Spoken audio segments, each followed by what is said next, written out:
Hi, I'm Bobby Kaleal. My background, quickly, is I have 2 master's degrees, exercise science, sports management. I'm a certified CSCS from the National Strength and Conditioning Association, as well as a registered strength and conditioning coach through that as well. Titleist level 2 performance instructor, USA Boxing level 2, and previous to that I was a neuromuscular therapist, massage therapist, and an emergency medical technician. Throughout my years of training, what I've done is I've combined a philosophy of incorporating the holistic approach to health and wellness with the scientific approach with my degrees, to couple that into a program that works to help define, some of the greatest athletes who are out there, to those who are like terminally ill and or sick or bedridden, and it's really just trying to help them reach their peak potential at whatever stage of life they're at.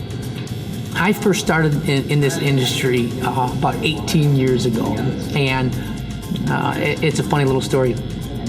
I originally moved to Florida. I got my emergency medical technician license here to be, and then go into paramedics, but I got accepted to a burn unit nursing school in Florida. Well, when I got there, I couldn't speak Spanish, and I never really caught that when I was going through the entrance exam or whatever we had to go through. And so I couldn't do it. So I went and applied for this neuromuscular therapy, massage therapy program in Florida because I was living there. And so once I received that, I started applying to schools back at home. I got accepted to sports medicine school at Baldwin-Wallace.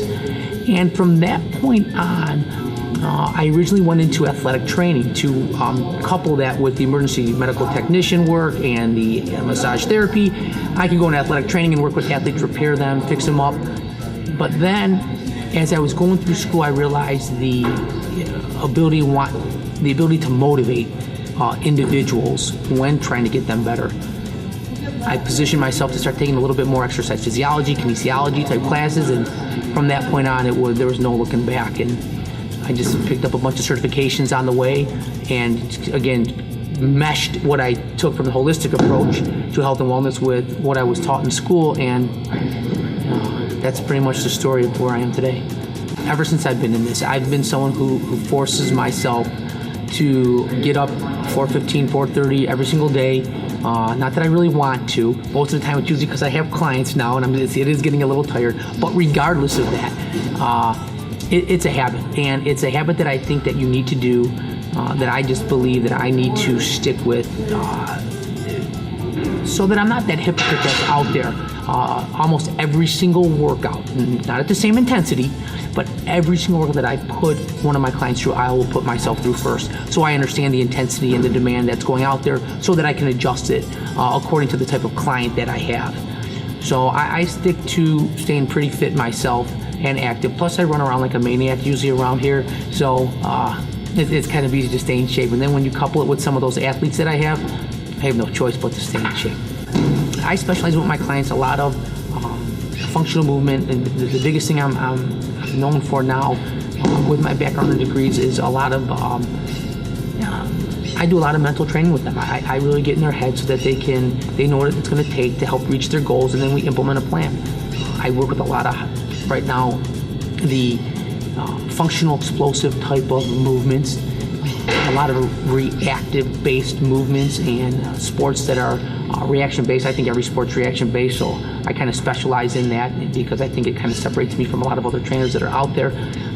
And it's constantly creating a brand new stimulus to that neuromuscular system, and you have to continuously adapt so your body never plateaus. And in sport, or in life even, in some people's world, you can't hit that plateau. You need to be reactive and explosive at all times. And at the same time, I focus on the prehabilitation, rehabilitation, functional capacity of people, because that's the framework, that's the foundation before you can do anything else for the most part and expect someone to be explosive. You have to create that foundation, and I think that I bring that to the table in my training. And then you got Bobby Kaleal, my strength and conditioning coach. He's a mad scientist. He always coming with new stuff, and it's actually pretty amazing. And me getting older, he's actually getting me stronger, faster, and more conditioned than I've ever been in my life. I truly think regardless of whatever state you're at, you need to move your body to get the blood flowing, to get nutrients to the rest of your body and your joints, fresh oxygen to your brain. That's my approach, that's my style of philosophy. At the same time, I'm trying to strengthen their mind through self-meditation, whether it's through spiritual talks or walks with them, or whether it's just whatever world they want to get in, it's that they can overcome the adversity, that they can learn to live and want to live that extra day, and realize that, you know what, as long as I'm on this earth, as long as I have another breath to take, then there's a reason and a point for me to be here, and I'm going to make the most of it. And that's the approach we take.